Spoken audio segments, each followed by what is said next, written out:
It's a good preparation for Christmas. It can bring the family together, so maybe you can share the whole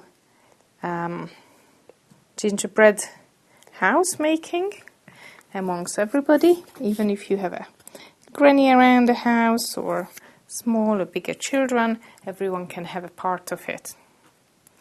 Because it's not so hard to make it, and you can use your imagination how to decorate the house or what to put in a certain place.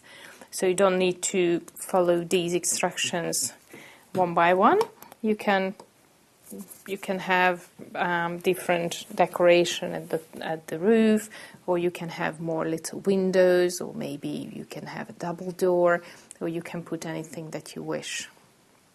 It's just an idea. I mean, the decoration part is quite quick and easy. The only thing that you need to wait a little bit until it dries, because otherwise, until it dries, you can't stick the pieces together. And let's clean it up, because then it will be very, very soggy afterwards, and everything will be so sticky. Okay. Good. So let's wait until it dries.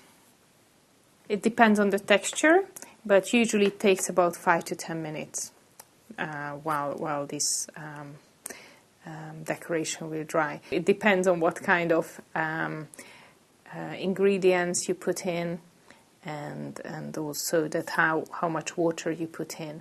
So if it's too thick, then you can't press it through. But if you put too much water into it, then it will be too liquidized, and it takes a long time until it dries.